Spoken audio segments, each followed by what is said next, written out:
यहाँ तक कि सोराबुद्दीन एनकाउंटर भी वहां से शुरू हुआ। आपने सुना होगा, उसमें बहुत सारे IPS और बहुत सारे लोग जेल गए। मैं मेरे गांव की स्थिति देखकर मैंने तय किया कि मैं गांव का सरपंच बनूंगा। उस पर बहुत सारी फिल्में बनी है। एक अभी फिल्म बनी है श्याम सुंदर पालीवाल, आप स्टेज पर उसको देखेंगे तो उसमें पूरी जीवनी का पता लगेगा। तो मैंने तय किया कि मैं गांव का सरपंच बनूंगा और उसको ठीक करूंगा। बहुत सारे राजनेताओं से लड़ने का काम पड़ा, बहुत सारे अधिकारियों को ठीक करने का चैलेंज सामने आया और तय किया कि जहां पर मेरे पिताजी का जन्म हुआ, मेरी मां का अंतिम संस्कार हुआ है, जहां पर मेरी कई पीढ़ियां पैदा हुई और उनकी वजह से मैं यहाँ पर हूँ, उस गांव को ठीक करूंगा और मैं गांव का सरपंच बना। सरपंच का चुनाव लड़ा। तब जातिवाद के आधार पर गांव में चुनाव होते हैं। मेरे गांव में एक ही व्यक्ति 35 साल से सरपंच, फिर जनरल महिला का चुनाव आया तो जनरल महिला उसी परिवार से, फिर जनरल पुरुष का आया तो फिर वही परिवार। तो मैंने गांव की महिलाओं को इकट्ठा किया और मैंने उनसे कहा कि सरपंच क्या होता है मैं आपको बताऊंगा, एक बार मुझे आप सरपंच बनाकर देखो। मेरी इच्छा है कि मैं एक बार सरपंच बनूं इस गांव का, और मैं गांव का सरपंच बनूंगा तो ये सब ठीक करूंगा, क्योंकि मेरे हाथ में थोड़ा सा पावर आएगा। तो गांव की महिलाएं इकट्ठी हुई और महिलाओं ने मुझे ऐतिहासिक वोटों से चुनाव जीता।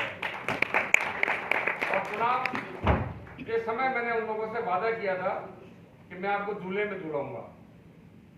आपके गांव में पानी नहीं है, मैं आपके घर में नल से पानी दिलाऊंगा। आपके गांव में बिजली नहीं है, मैं आपके घर में बिजली पहुंचाऊंगा। मैं आपकी बच्चियां स्कूल नहीं जा पाती है क्योंकि माइनिंग एरिया है, बच्चों को स्कूल नहीं भेजते लोग, बहुत ब्लास्टिंग होती है, बाहर पूरे देश के लोग यहाँ पर मजदूरी करने के लिए आए हैं, वो ठीक नहीं है। पर मैं आपके घर तक स्कूल पहुंचाऊंगा, आपके घर में स्कूल खुलवाऊंगा, आपके घर के बाहर। और मैं गांव का सरपंच बना और एक प्रतिज्ञा ली मैंने प्रतिज्ञा ली सबसे पहले कि मैं यह प्रतिज्ञा लेता हूं, जब मैं सरपंच का चुनाव जीतकर बाहर आया तो गांव में सबसे पहले एक प्रतिज्ञा ली। बहुत बड़ी संख्या में लोग वहां पर खड़े थे मेरे सम्मान के लिए, स्वागत के लिए, जुलूस निकालने के लिए। तो मैंने एक प्रतिज्ञा ली। मैंने उनसे कहा कि मैं एक प्रतिज्ञा लेता हूं कि मैं मेरे घर से कुछ नहीं लाऊंगा और मेरे घर कुछ नहीं ले जाऊंगा। बहुत बढ़िया। मैं सरकार की विभिन्न योजनाओं को हर हाल में गांव में लागू करूंगा। पर इस गांव को जब आदर्श गांव बनाना है तो फिर आप सबको आदर्श बनना पड़ेगा। आपको भी एक प्रतिज्ञा लेनी पड़ेगी कि खुद ही को कर बुलंद इतना कि खुदा को तुझसे पूछे तेरी रजा क्या है। हम सरकार की विभिन्न योजनाओं में ऐसा काम करके दिखाएंगे कि पूरी दुनिया के लोग हमारे पास आएंगे और उस काम में मेरे गांव की 100% महिलाएं मेरे साथ लगी। और मैंने देश का पहला एयर कंडीशन पंचायत भवन बनाया। इसलिए बनाया कि मेरे गांव में एक पिछड़ी जाति की महिला थी, मेरी मां मरने के बाद उसने मुझे गोद में खिलाकर बड़ा किया। और जब सरपंच का चुनाव आया तो मेरे साथ साथ चल रही थी और जब पदभार ग्रहण किया तो वो भूरिका की पिछड़ी जाति की महिला थी, वो पीछे नीचे बैठी। तो मैंने कहा भूरिका के नीचे क्यों बैठी, भूरिका के ऊपर आ जा।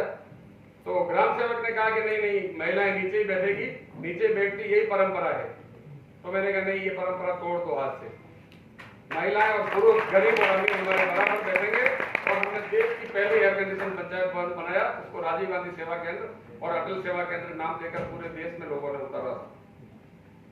फिर ये तय किया कि गांव में सरपंच 10 बजे आता है, 11 बजे आता है, ग्राम सेवक, पटवारी, कृषि सुपरवाइजर, पशुपालन, सरकारी कर्मचारी, सरकार की विभिन्न योजनाएं जिन लोगों के माध्यम से लाभार्थी तक पहुंचाने का काम करती है सरकारें, वो सरकारी एजेंसियां 11-12 बजे पंचायत में आती है, 5 बजे चली जाती है और नहीं आती तो नहीं भी आती। और जबकि पशुपालन, गरीब, विधवा, विकलांग, कमजोर, मजदूर सवेरे 8 बजे अपना घर छोड़कर अपने काम धंधे पर जाते हैं। और जब वो सरकारी एजेंसियां 5 बजे चली जाती है तो 6 बजे सभी लाभार्थी, मजदूर, किसान सब लोग अपने घर पर आते हैं पशुपालन। तो मैंने तय किया कि नहीं, ग्राम पंचायतें दिन में नहीं चलेगी, ग्राम पंचायतें रात को चलेगी। सब मजदूरी करके अपने घर पर आएंगे, उसके बाद रात्रिकालीन ग्राम पंचायत चलाएगी। उसका नाम पंचायत आपके द्वार देकर तय किया कि सब लोगों को लाभ पहुंचाएंगे। और उसका फायदा ये हुआ कि गांव में कोई भी महिला, कोई भी व्यक्ति की मरणोपरांत उसकी पत्नी विधवा होती है, उसके घर जाकर उसका मृत्यु प्रमाण पत्र, उसका विधवा पेंशन, उसके बच्चों का पालनहार योजना उसके घर जाकर दिखा और उसका असर दिखा। और धीरे धीरे गांव में काम दिखने लगा, लोगों का विश्वास जगने लगा। और उसी दौरान 2006 में मेरी बेटी की डेथ हो गई। तो हमारे ऊपर पहाड़ टूट पड़ा, मेरी पत्नी, हम सब लोग बहुत परेशान हुए। और 12 दिन के बाद जब मुझे घर से बाहर निकाला गया तो मैंने तय किया कि इस बेटी को अमर करूंगा। और उस बेटी के नाम पर हमारी बंजर जमीनों में जहां पर एक भी पेड़ नहीं बचा था, जहां का पानी 700, 800, 900 फीट नीचे चला गया था, और जब पानी ट्यूबवेलों से निकालते थे तो इतना पानी, भारी पानी होता था कि बर्तनों में जम जाता था सफेद परत। हमने तय किया कि इस बेटी को अमर करेंगे और इस बेटी के नाम पर इस गांव को अमर करेंगे। तो हमने तय किया कि बंजर जमीनों में बेटियों के नाम पर 111 पौधे लगाएंगे। इस गांव में जितनी भी बेटियों का जन्म होगा, हर बेटी के नाम पर 111 पौधे लगाएंगे। पौधों के लिए जल संरक्षण का काम करेंगे, सरकारी जमीनों को बचाएंगे, कोई भी व्यक्ति बेटी का अपमान नहीं कर सके ये व्यवस्था करवाएंगे, कोई भी व्यक्ति वन्य जीवों को नहीं मार सके। तो हमने एक उद्देश्य बनाया कि गांव के बड़े पहाड़ पर बेटी की मूर्ति बनाई और वहां लिखा कि सेव गर्ल चाइल्ड, सेव बेटी, पानी, पेड़, गोचर भूमि और वन्य जीवों को बचाकर लोगों को प्राकृतिक आदान देने वाला गांव बनेगा पिपलान ट्री। आज गूगल, यूट्यूब पर अगर आप सर्च करेंगे पिपलान ट्री, तो उसमें आपको इतनी हरियाली, इतने लोग देखेंगे। राजस्थान के मुख्यमंत्री मेरे गांव में आई बिना सूचना के, तो उन्होंने कहा कि ये एक टापू कैसे बन गया, चारों तरफ तो सफेद बर्फ की तरह जंगल दिख रहे हैं, सफेद मार्बल के पहाड़ दिख रहे हैं, और इस एरिया में, इस 2200 हेक्टेयर जमीन में इतनी हरियाली कैसे दिख रही है। तो मैंने उनसे कहा कि मैडम ये तो आप ही की योजनाओं से काम हो रहा है। तो उन्होंने कहा कि नहीं हो रहा है तो फिर पूरे राजस्थान में चाहिए। तो उन्होंने हमारे गांव में ट्रेनिंग सेंटर खोलकर एडिशनल डायरेक्टर, एक्सियन, एससी और 10 करोड़ की बिल्डिंग बनाकर पूरे प्रदेश के सरपंचों की वहां पर ट्रेनिंग हो, इस तरह की व्यवस्था करते। आज मेरे गांव में हर बेटी, गांव में जब, और स्वच्छता में अधिकारियों ने कहा कि हम आपके गांव को राष्ट्रपति पुरस्कार दिलाना चाहते हैं, आप इस तरह का काम करते हो। तो मैंने कहा राष्ट्रपति पुरस्कार कैसे मिल सकता है। तो उन्होंने कहा कि गांव में हर घर में टॉयलेट बनाने। तो हमने 2005 में ही उस गांव में टॉयलेट बनाना शुरू किया और 2007 में उस गांव को राष्ट्रपति पुरस्कार मिला। और राष्ट्रपति पुरस्कार लेकर मैं मुख्यमंत्री के पास गया कि मुख्यमंत्री महोदया, हमने आपके नेतृत्व में इस तरह का काम किया है। तो हमारे गांव की स्कूल है, जहां हमने कहा, हमने वादा किया था कि आपके घर में स्कूल खुलवाएंगे, तो 11 वार्ड में 11 स्कूलें खुल गई। गांव में हर घर में भोजल तालाब में, घर घर से नल में, नल से पानी आने लगा। हर गांव में इतने एलिकट, चेक डैम, ट्रेंच बनी कि जो पानी 500 फीट, 700 फीट नीचे था, वो 10 फीट, 15 फीट पर आया। आज उस गांव में लगभग 30 लाख पौधे पेड़ बन रहे हैं और उसमें लाखों चंदन के पौधे पेड़ बन रहे हैं। और चंदन के पौधे का भी किस तरह से आए कि हमने जब जंगल खड़े हो गए तो उसमें चंदन के बीजों का छिड़काव करना शुरू किया और धीरे धीरे कोई चंदन 20 फीट का हो गया, 15 फीट का हो गया, 10 फीट का, कोई 60 फीट का, कोई 5 फीट का है, कोई 2 फीट का है, कोई 6 इंच का है। हर साल हम 50-60 किलो चंदन के बीजों का छिड़काव करते हैं। और अब तो वहां के पक्षी बीजों को खा कर उस बीजों को आगे से आगे फैलाने की कोशिश का काम करते हैं। हवाओं के साथ बीज उग रहे, पक्षियों से बीज उग रहे। अब देखिए पेड़ कैसे उगते हैं, 7-7, 8-8 माले जो बिल्डिंग होते हैं उस पर भी पौधे उगते हैं। तो ट्रीटेड बीज पे पक्षी बीज खाकर आगे से आगे फैलाता, तो निश्चित तौर पर वो प्रकृति को आगे बढ़ाने का काम है। ये काम हम कैसे कर सकते हैं। फिर लगा कि मेरे गांव में मेरी ग्राम पंचायत का सर्वे करवाया, 28 लोगों को कैंसर हो गया। पंजाब से हरियाणा कैंसर ट्रेन चल रही है, पंजाब से राजस्थान। तो वो कैंसर ट्रेन 2 रुपए किलो के गेहूं के माध्यम से हर घर में पहुंच रही है। हर व्यक्ति एक ही मांग करता है कि मेरे को तो 2 रुपए किलो वाला गेहूं चाहिए। और वो 2 रुपए किलो वाला गेहूं पंजाब, हरियाणा से, जो अभी दैया साहब ने बताया है कि जहरीला, बिल्कुल जमीन के अंदर भी जहर और फल के ऊपर भी जहर, और फिर पैक करते समय सेल्फोस की गोलियों से पैक हो रहा है। वो गांव में गरीब व्यक्ति खा रहा है तो उसके घर में कैंसर आ रहा है। फिर लोगों ने कहा कि खेती करना शुरू करो। अब खेती करना शुरू किया, करना तो सरपंच साहब कैसे करें। हमारे खेतों में पहले बैलों से खेती होती थी, पानी तो आपने कुएं में डाल दिया है, पर अब जाने के रास्ते नहीं है। तो सरकार की विभिन्न योजनाओं के माध्यम से हर किसान के खेतों तक पहुंचने के रास्ते बनाए। फिर एक अभियान चलाकर हर किसान के कुएं पर कृषि कनेक्शन के आवेदन करवाए। फिर बड़ी कंपनी आई तो 15-20 किलोमीटर पाइपलाइन दान दे दी। तो किसानों को कहा कि पाइपलाइन ले जाओ, सरकार दे वो ले जाओ, उसके बाद आप भी ले जाओ। तो सरकार की विभिन्न योजनाओं को जन सहभागिता से जोड़कर उस गांव को सरसब्ज करने का काम किया। और फिर ट्रेनिंग सेंटर बनने के बाद राजस्थान सरकार ने एक आदेश निकाला कि राजस्थान का हर सरपंच हर हाल में 3 दिन यहाँ ट्रेनिंग लेगा। तो आज राजस्थान की 260 ग्राम पंचायतें उस मॉडल पर काम कर रही है। और सिर्फ इसलिए हुआ है वो कि एक सरपंच, आप सरपंचों के बारे में जानते होंगे, सरपंच सीसी सड़कें, सामुदायिक भवन, अच्छी बोलेरो गाड़ी, और सरपंचों के खिलाफ वसूलियां होती है। हमने तय किया कि सरपंच ठेकेदार नहीं बनेगा, ठेकेदारी के लाइसेंस हमारे नहीं होंगे, काम करने वाली अलग अलग एजेंसियां होगी, हम हर काम की मॉनिटरिंग करेंगे और समग्र ग्राम विकास पर काम करेंगे। गांव में कोई भी एजेंसी काम करती है उसकी मॉनिटरिंग करने का काम करेंगे। और वो ये काम करते करते 15 अधिकारी सस्पेंड हुए, कई अधिकारी जेल गए, और कई भ्रष्टाचारी तो ऐसे थे कि एक भ्रष्टाचारी ने तो आत्महत्या कर ली। आप देखिए उसके बाद कई बार हमारे ऊपर हमले हुए। गांव का रेत माफिया, गांव का खान माफिया, गांव का लकड़ी माफिया, सबको रोकने का काम किया।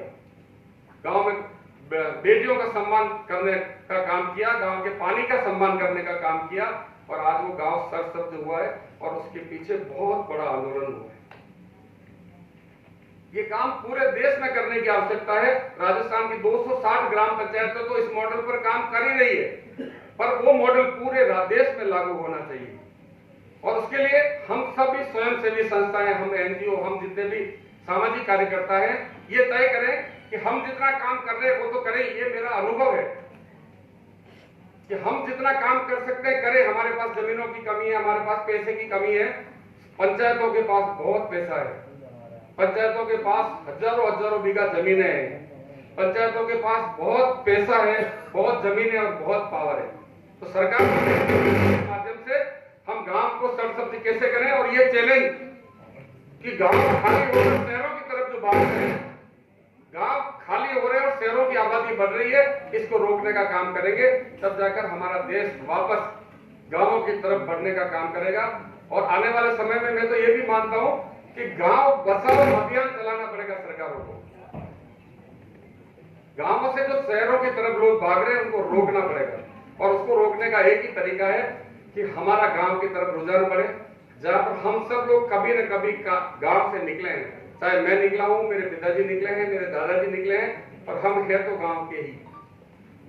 तो गांव की तरफ वापस हम आए, गांव को आगे बढ़ाएं, और तभी हमारा देश आगे बढ़ पाएगा। ये बहुत सारे आंदोलन हमने किए। और फिर रही सम्मान की बात, हम सब बहुत सारे लोग सम्मान के पीछे दौड़ते हैं कि सम्मान मिलना चाहिए, सम्मान के हकदार हम सब है। आज यहाँ पर कोई मामूली व्यक्ति नहीं बैठे हैं। ये व्यक्ति, मैं तो ये मानता हूं कि इस पूरी सृष्टि के ऊपर, इस पूरी धरती के ऊपर, हिंदुस्तान, राजस्थान, हिंदुस्तान, मध्य प्रदेश की बात नहीं करते हैं, इस पूरी सृष्टि के ऊपर कोई पानी बचाना, पेड़ लगाना, बेटियों को बचाना, उस प्रकृति को बचाने के लिए काम करता है, तो मैं ये मानता हूं कि वो मेरे परिवार का सदस्य है।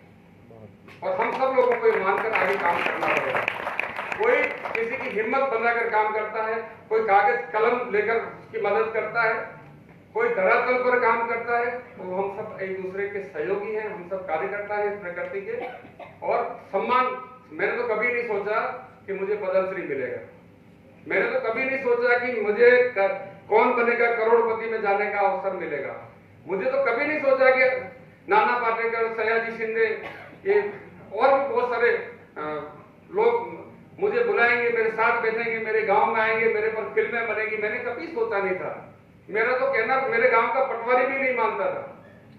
पर आज राजस्थान, आसाम, पश्चिम बंगाल, डेनमार्क के एजुकेशन में हमारे कामों को पढ़ाया जा रहा है। मेरे गांव में एक सोलर की बड़ी कंपनी का बड़ा प्रोजेक्ट आया, और उसका जो पेमेंट होना था तो जिला ट्रेजर ऑफिसर के पास फाइल गई, और वो ट्रेजर ऑफिसर मेरे पास आया। उसने कहा कि साहब, मैंने 2016 में RS का एग्जाम दिया था, और इस वजह से 4 नंबर से मैं रह गया कि एक प्रश्न था कि पिपलांत्री के बारे में 4 लाइनें लिखी है, और मैं पिपलांत्री को जानता नहीं था। तो मैं 4 नंबर से RS अफसर बनने से वंचित रह गया, और आज आपसे मिलने के लिए आया हूं कि पिपलांत्री क्या है, आप मुझे बताइए। तो मैंने उनसे कहा कि पिपलांत्री इतना ही है कि ईमानदारी से सरकार की योजनाओं को अपना तीर्थ मानकर उस पर काम कीजिए। तो ये पुरस्कार, ये मंच हमारे जैसे लोग, हमने कभी कल्पना नहीं की थी कि पद्मश्री जैसा सम्मान मिलेगा, और ऊपर वाले की नजर इतनी तेज है। ऊपर एक ऐसी एजेंसी बैठी हुई है जिसको सब पता है कि कौन देश के लिए गद्दारी कर रहा है और कौन देश के लिए काम कर रहा है। उसकी आंखें खुली हुई है, वो आप सब पर नजर रख रहा है। वो भोपाल में क्या कार्यक्रम हो रहा है और कहां पर कार्यक्रम हो रहा है और उसको कैसे आगे बढ़ाना या अपराधियों को कैसे रोकना है, वो सब देख रहा है।